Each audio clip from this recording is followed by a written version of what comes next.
अम्मी मुझे वो नीला पदार्थ चाहिए। ठीक है बेटा, मगर हाथ मत छोड़ना। किसी ने मेरे उमरन को देखा? हम ऐलान करवा देते हैं बहन। या अल्लाह, मेरा बच्चा मुझे वापस दे दे। बेटा अब यही तुम्हारा घर है। मेरी अम्मी मुझे लेने आएंगी।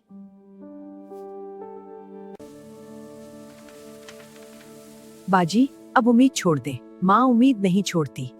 कभी अपने घर वालों को तलाश करने का सोचा? पता नहीं क्यों दिल कहता है कोई मेरा इंतजार कर रहा है। इनकी हालत कमजोर है। मेरा बेटा आएगा। ये तो हमारे पड़ोस के गांव की औरत लगती है। अगर वो मेरी उम्मी हुई तो?